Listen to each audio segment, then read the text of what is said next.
के वणंदा थई कुरान पढ़ण वारा।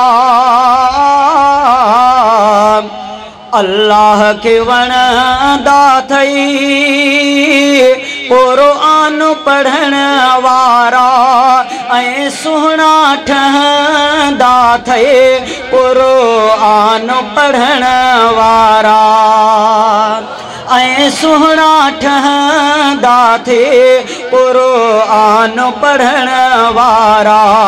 अल्लाह के वणंदा थी कुरान पढ़ण वारा ऐं सुहिणा ठहंदा थी कुरान पढ़ण वारा। पर पंहिंजा विसाइन था उन जाए ते नूरी मलक। पर पंहिंजा विसाइन था उन जाए ते नूरी मलक।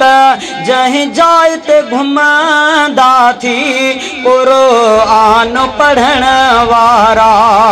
उन जाए ते घुमंदा थी कुरान पढ़ण वारा। अल्लाह के वणंदा थी कुरान पढ़ण वारा ऐं सुहिणा ठहंदा थी कुरान पढ़ण वारा। ज़र माल हुजे न हुजे मिस्किन ग़रीबीअ में ख़ुशि ॾाढो रहंदा थी कुरान पढ़ण वारा। ख़ुशि ॾाढो रहंदा थी कुरान पढ़ण वारा।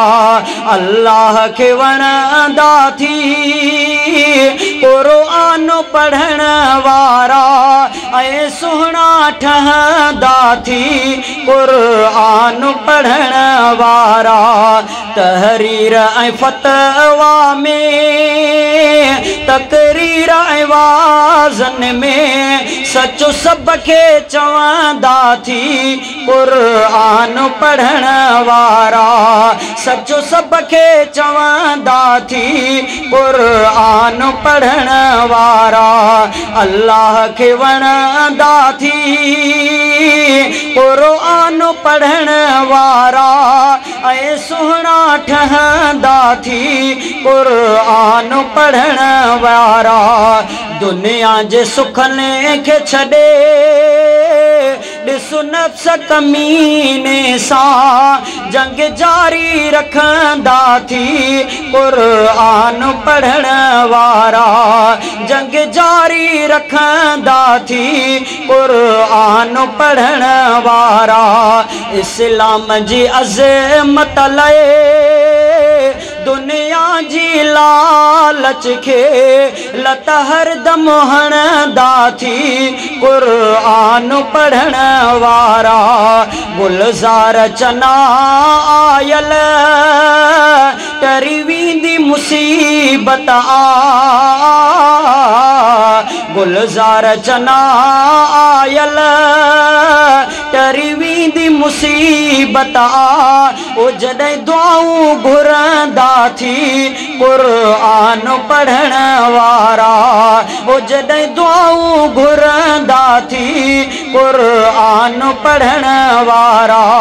अल्लाह के वणंदा थी कुरान पढ़ण वारा ऐं सुहिणा ठहंदा थी कुरान पढ़ण वारा।